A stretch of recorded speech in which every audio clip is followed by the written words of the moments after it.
Umlawuli wombutho wamaSomali eMzantsi Afrika nozinze Gqeberha uDino Jili nosele nguMiweli nanjengoko wagqiba izifundo zakhe zebanga lokugqibela kweli ngeminyaka yo-early 2000 ze wafumana imfundo enomsila kwezoshishino kwiYunivesithi yaseGqeberha uthi abantu belizwe lakhe abakaqalisi ukwenza amalungiselelo okuhamba ngokuba bakweli ngokusemthethweni. Uthi bakugxothwa ngurhulumente kuphela.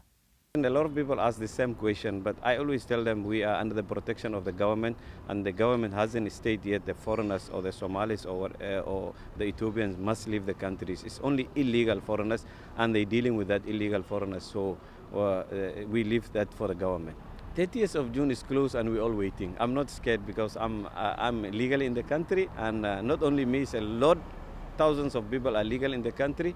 Ujili uthi abantu bakweli mabayeke ukukholelwa ukuba bona bathengisi bangaphandle bafaka ityhefu ekutyeni abakuthengisayo.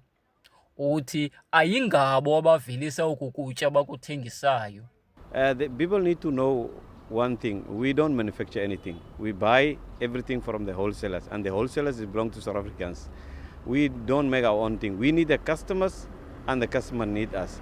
So this is a clearly politically, and it is a lies.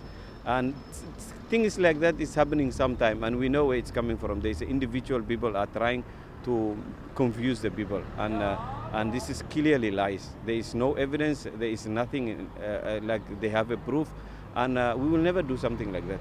As Muslim also, we're not allowed to sell any expiry or anything that got contaminated. Uthi ngenxa yezi zityholo abanye abemi baseSomalia sele beziva bengakhuselekanga. We can't be putting poisons, and we expect to make business, and we expect to live the area, to live in the area. Ekuqaleni kwale nyanga abahlali baseMotherwell kumakhasi onxibelelwano bebetyhola ngelithi kukho imoto enikezela ngezimuncumuncu abarhanela ukuba zityhefiwe. Molweni bazali, ndathemba rathi emva kwale mini nam ndarathi. Yenzeke apha eMotherwell ke le nto apha e-9 ayikho kude, please nijonge abantwana. Ayenzekanga kude apha e-9 apho ndihlala khona mna. Molweni bahlali, molweni bantwana benkosi.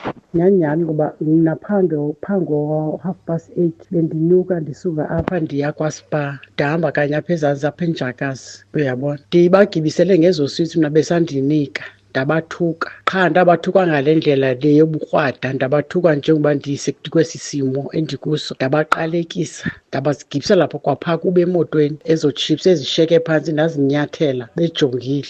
Nangona bebesitsho, amapolisa athi akukhange kufakwe tu kuwo ingxelo enjalo, yaye abongoza abahlali ukuba bayeke ukunwenisa iindaba ezingaqinisekiswanga.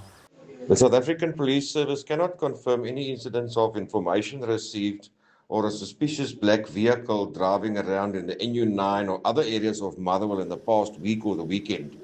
We, however, wish to caution our public not to spread false information in relation to foreign nationals involved in handing out poisoned foods.